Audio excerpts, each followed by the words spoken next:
Could we do the same with you, Michelle? You need to see my photos throughout the show. This is what she's been waiting for. Take a look at my 20s. That was the secret to business success. That is accurate. Because I'm not always tough. I believe that my psychological experiences have made me tough. I don't mean negatively, but in a psychological sense. When Broadway discovered Michele Lee in 1960, she was only 18 years old. She was the most dependable star on television by 1979. However, she made a shocking revelation in 2025. Every take made us giggle. It was like, I believe we took 18. She revealed an aspect of her appearance that had been kept a secret for 40 years during a podcast recording.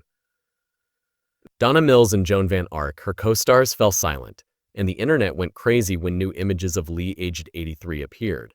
Nobody could have predicted how shocking the reality would be. Guess who's seated next to me? Lee and Michelle. Anywhere, I knew her. Are you acquainted with Michele Lee? Lee acquainted with Michele Lee? Yes, I did. One of my all-time favorite performers, Michele Lee, is aware of this. Additionally, in fumbling through the pieces, you portray Eleanor. Yes, I do. I also appreciated watching all of your shows. I'm amazing. You look amazing in that. And I am aware. Do you also think you look amazing in it? Have you noticed it? Have you seen the episode yet? I have, of course. What do you think? I'm amazing. Although Michele Lee was born on June 24, 1942, her route to fame had already been set before she ever set foot on the scene. Jack Dusk. Her father was a leading makeup artist in Hollywood. He collaborated with the brightest performers of the Golden Period, including Grace Kelly, Marilyn Monroe, and Elizabeth Taylor. Michele grew up sitting in studio makeup chairs, silently observing these celebrities getting ready for the camera. She had already met more celebrities by the time she was 5 than most individuals do in their lifetime. It wasn't pure chance. Jack was constantly booked on the largest productions because of his tremendous demand. Michele frequently accompanied him on set, acting as a mute witness in the private realm of Hollywood. Despite the modest size of their Los Angeles house, the guests were legendary. Michele wasn't merely observing the past, it was her home.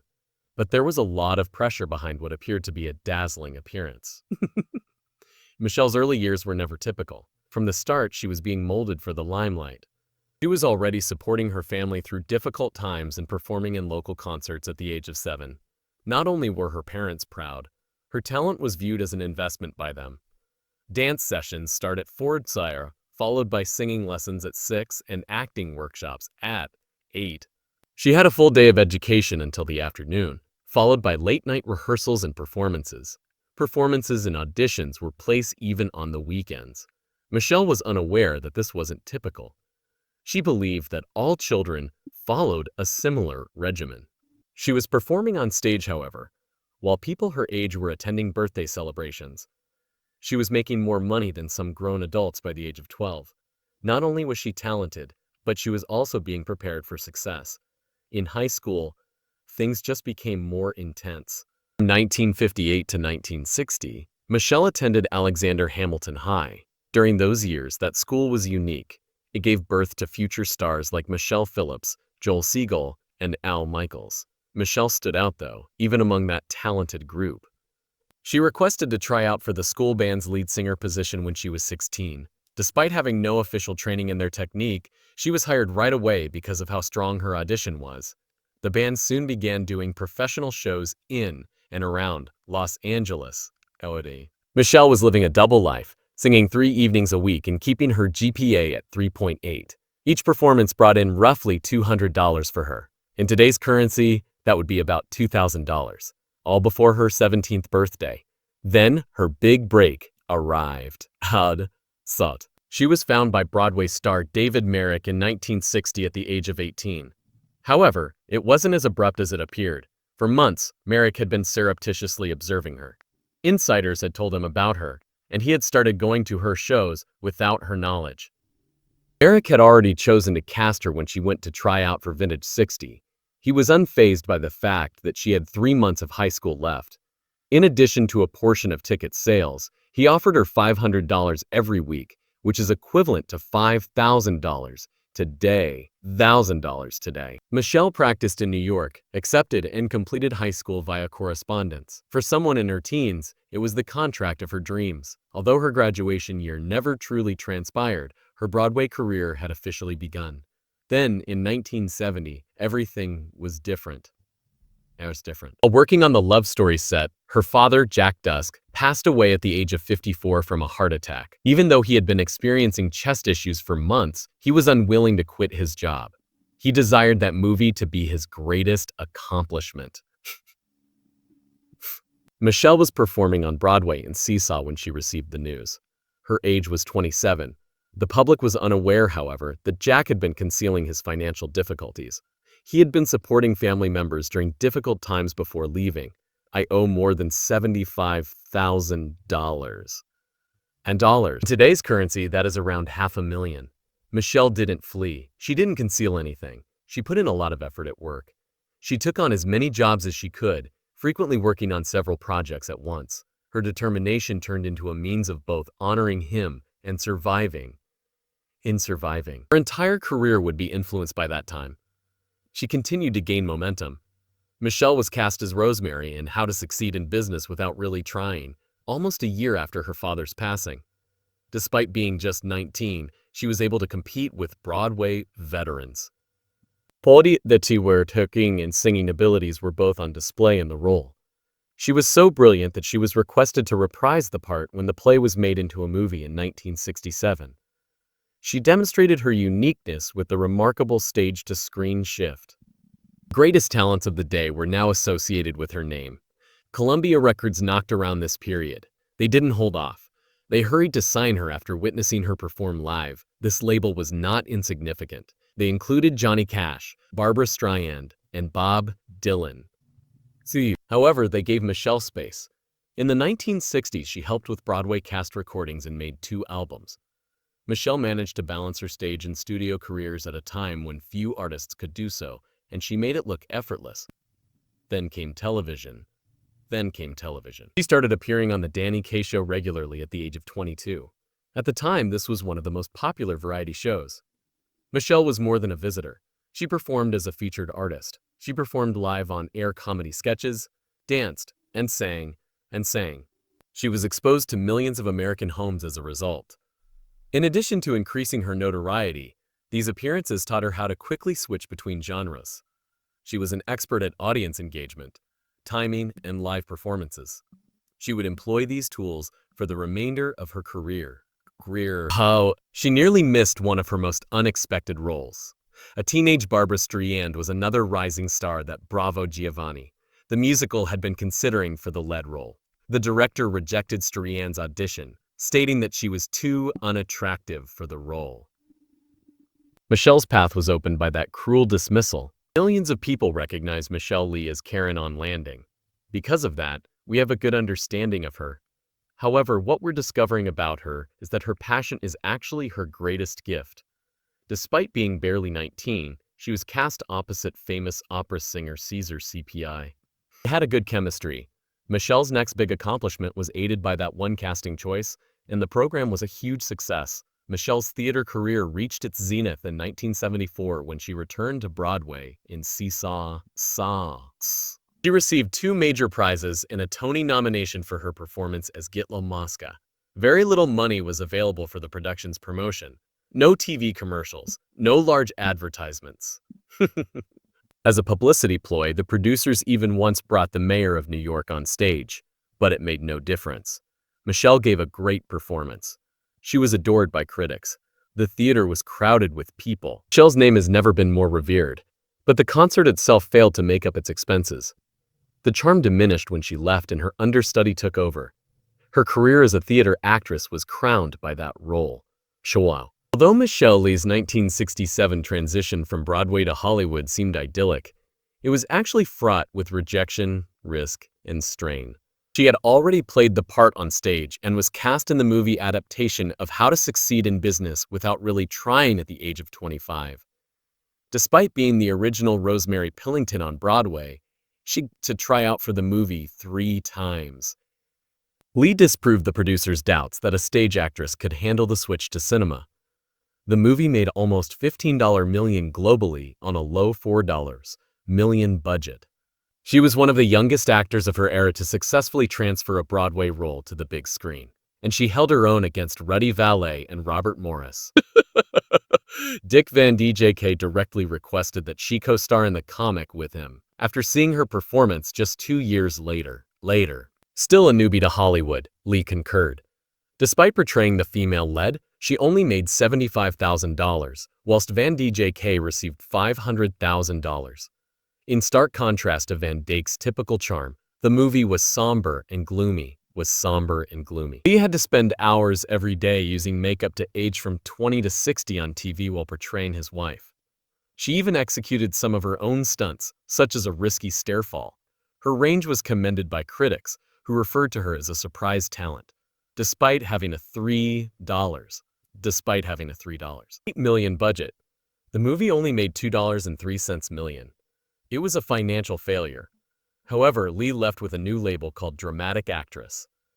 Next followed the 1968 Disney family movie The Love Bug, which became an international sensation.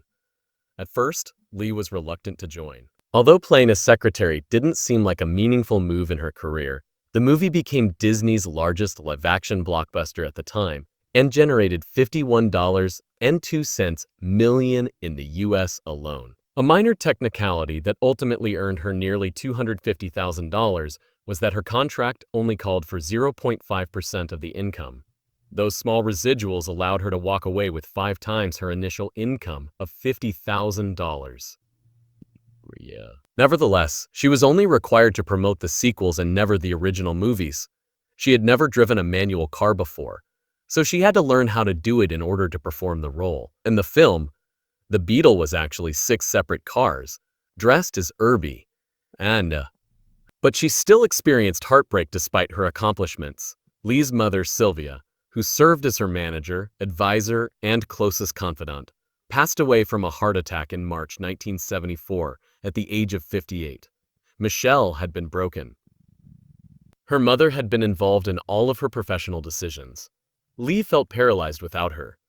She withdrew from a $2 million television contract with CBS. She even declined the Broadway lead in Chicago, which would have gone to Gwen Verdon. Their 15-year partnership was dubbed stormy and rocky by Lee. Her personal life was being torn apart by the show that made her famous. They had finally split up by 1981. It was at the height of Lee's popularity. Lee was collapsing off screen, but the world saw her as the unflappable Karen McKenzie. Before the breakup was made public, the couple had already been living apart for 2 years.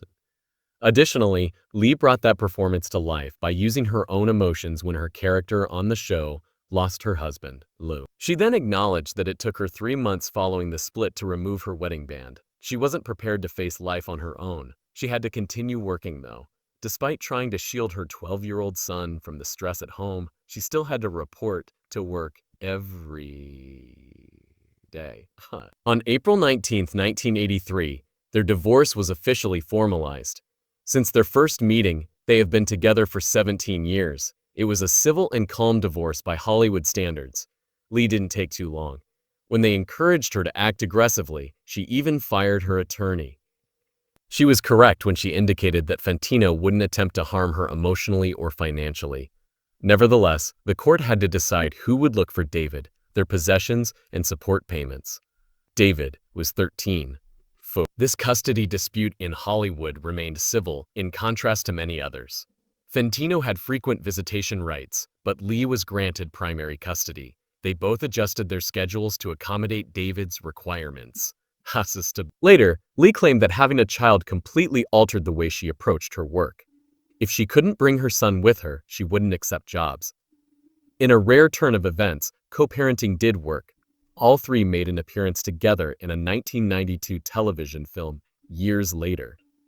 In the movie, David played a victim who was opposite both of his parents. In Hollywood, such a familial dynamic was practically unheard of, particularly following a divorce. However, it became the new normal for them. Then an unexpected event occurred. Lee fell in love once more. She married Fred A. In 1987. Rappaport is a producer and writer. He wasn't your average Hollywood star. He was a constant, Rapaport also never made an effort to hide her background, in contrast to many second marriages. He even welcomed it.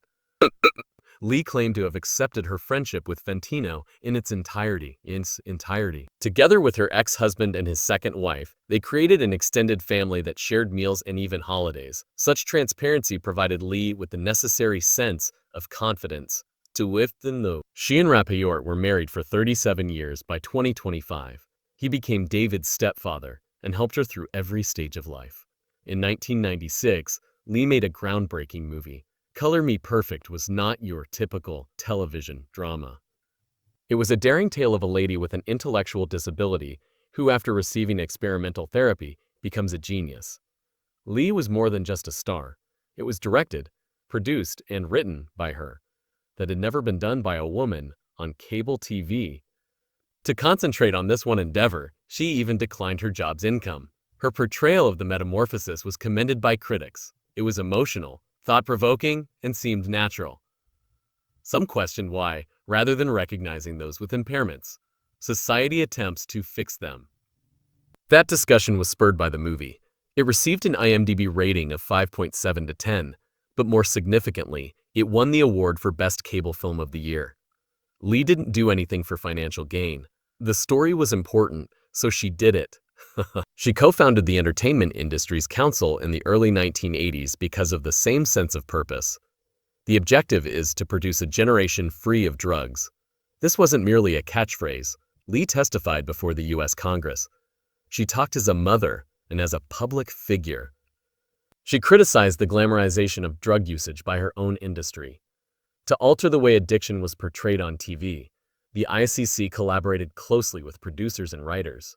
It altered the way Hollywood narrated its stories in addition to increasing awareness. Lee was no longer merely acting. Behind the scenes, she was influencing culture. Lee went on another daring job 2 years after Color Me Perfect. She portrayed novelist Jacqueline Susan in the 1998 film Scandalous May. The outrageous and contentious life of the author of Valley of the Dolls was examined in the movie. Lee did a fantastic job. One scene in particular caught my attention. The wealthy and influential women in my book are not happy. I make them miserable. I make them suffer so my readers can return to their tract houses, screaming kids in Volkswagens and feel lucky, she remarked in her role as Susan. I agree. She's always been in excellent shape. I've been rounder at times, but I work out and stretch every day. Lee's performance received praise, and the movie received 4 nominations. It demonstrated how Suzanne understood her audience and why her books were so popular. Not that you should do just that one, but if you had to choose, I think that's probably the best as you get older. In the 1990s, she started Michele Lee Productions, which gave her complete creative freedom, something that few actors, particularly women, had at the time. The office was located in Los Angeles, and the company's goal was straightforward: tell stories that mattered. Color Me Perfect was her first hit, but the company also wrote scripts about women's rights, addiction, and mental health. She refused to quietly leave after her long-running show ended in 1993, even offering to work for free to keep the show from being canceled. That same drive continued into her production work. She wasn't just about television either. She joined the Kennedy Center's Artists Committee, which meant she was working with America's largest cultural institution, attending White House events, helping to shape performing arts policies, and doing it as an advocate, not just a celebrity in line.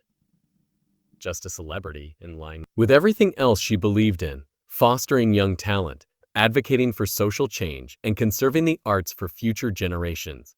Almost everyone was taken aback when Michele Lee made her Broadway comeback in The Tale of the Allergist's Wife. Best known as a television actress and Knots Landing star, she was not the type of person you would expect to perform alongside Broadway icons like Linda Lavin and Tony Roberts. However, Lee's portrayal of the enigmatic Lee Green, who was hilarious, unpredictable, and incredibly human, stunned both critics and audiences when the play opened on November 2, 2000 at the Ethel Barrymore Theater. Her performance earned her a Tony nomination for Best Featured Actress in a Play, and the show itself became a hit, running for 777 performances, one of the longest runs of the decade. When the cast reunited for a benefit reading in 2019, years later, Lee returned to the role with ease, her performance leaving a lasting impression. Then, in 2004, Michele Lee made an unexpected appearance in the romantic comedy Along Came Polly, which starred Jennifer Aniston and Ben Stiller. Stiller. Nobody anticipated that she would take on a major Hollywood comedy, particularly the part of Stiller's mother, Vivon Fefor, but she once again demonstrated her versatility, and even though the role was small, she made a big impression. The film made over $178 million worldwide on a $42 million budget, and director John Hamburg had picked Lee for a reason. At the age of 62, it was her first major film in decades, and she walked right into it with ease, demonstrating that she still had impeccable timing and screen presence. Sugram Hainoan. He knew she could add weight to the comedy, and she blended in seamlessly with the rest of the cast, including Philip Seymour Hoffman and Alec Baldwin. Just when everyone thought they had Lee figured out, she did something completely unexpected. At the age of 71, she made a guest appearance in Fumbling Through the Pieces, which not only impressed but also won the Indie Series Award for Best Guest Appearance in a Comedy. Oh, day. The ceremony, which was streamed live around the world, was a milestone for both the show and Lee herself. In 2013, she entered the world of web series, which is dominated by younger actors and digital creators. Her participation helped legitimize online content for older actors and signaled that the future of acting was already here. She had just defeated actors like Anthony Anderson and John Cryer. This was not a nostalgia act, rather, it was a veteran performer adjusting to a changing world and succeeding. In 2015, she went one step further. The majority of the actresses in that role were from classical or operatic backgrounds, but Lee brought her own special strength to the role when she joined the Broadway cast of Wicked at the age of 73 to play the powerful and sinister Madame Morble. The role was physically demanding, requiring hours of makeup and costumes weighing over 20 pounds. Her run from 2015 to 2016 coincided with some of the show's biggest box office numbers, and she was not only staying relevant, but also leading. In 2025, she did something entirely different but equally powerful. She delivered night after night, holding her own on one of the biggest stages in the world, the Gershwin Theater. So, in a podcast titled, We're Not Done Yet, Michele Lee reunited with her co-stars from Knots Landing, Joan Van Ark and Donna Mills, after fans had been waiting decades to hear these three women together. The podcast wasn't just about reliving memories. It was honest, raw, and frequently emotional. They discussed the show, of course, but also their insecurities, conflicts, and private moments. With The Four, Knots Landing had just been re-released on streaming platforms, drawing in new generations of fans, and suddenly these women were back in the spotlight, but in a contemporary, intimate way. The surprises didn't end there, though, as on April 29th, 2025, Lee revealed something that took everyone by surprise. It became a hit, and the timing couldn't have been better. It received an 8 out of 185 Apple Podcast reviews. During one of the podcast episodes, she talked candidly about plastic surgery, something that Hollywood celebrities rarely do. She revealed that she had a facelift back in her 40s while filming Knots Landing. She explained that it was subtle but effective, and more significantly, she hadn't done anything since. Her statement alone sparked a significant discussion. Her message was straightforward. If you're going to do something, do it early and subtly. Don't wait until your skin is no longer pliable. Lee wasn't just revealing a beauty secret. She was breaking the silence of an entire industry. Her candor struck a deep chord, particularly with women who had been subjected to the same pressures for years. However, not all of the headlines that year were about the American Michele Lee. On May 29, 2025, another Michele Lee, an Australian playwright of Hong Kong descent, won the Griffin Award for her play Snappy. Suddenly, the podcast was more than just entertainment. It was a safe place where beauty, age, and reality could all be discussed without shame. Her story, which followed B, a woman going through a midlife crisis, meeting a younger man in a bar, buy me a drink, B says, and the stranger does. The play examined aging, desire, and female agency in ways rarely seen on stage. The award, which came with a $17,700 commission, was selected from 136 entries. Although Lee had previously won the Victorian Premier's Literary Award, and the Queensland Premier's Drama Award. This victory solidified her position as a voice for women who didn't fit into conventional roles or narratives and demonstrated that the name Michelle Lee belonged to a new generation of creators who were breaking barriers in their own unique ways, not just to a television icon.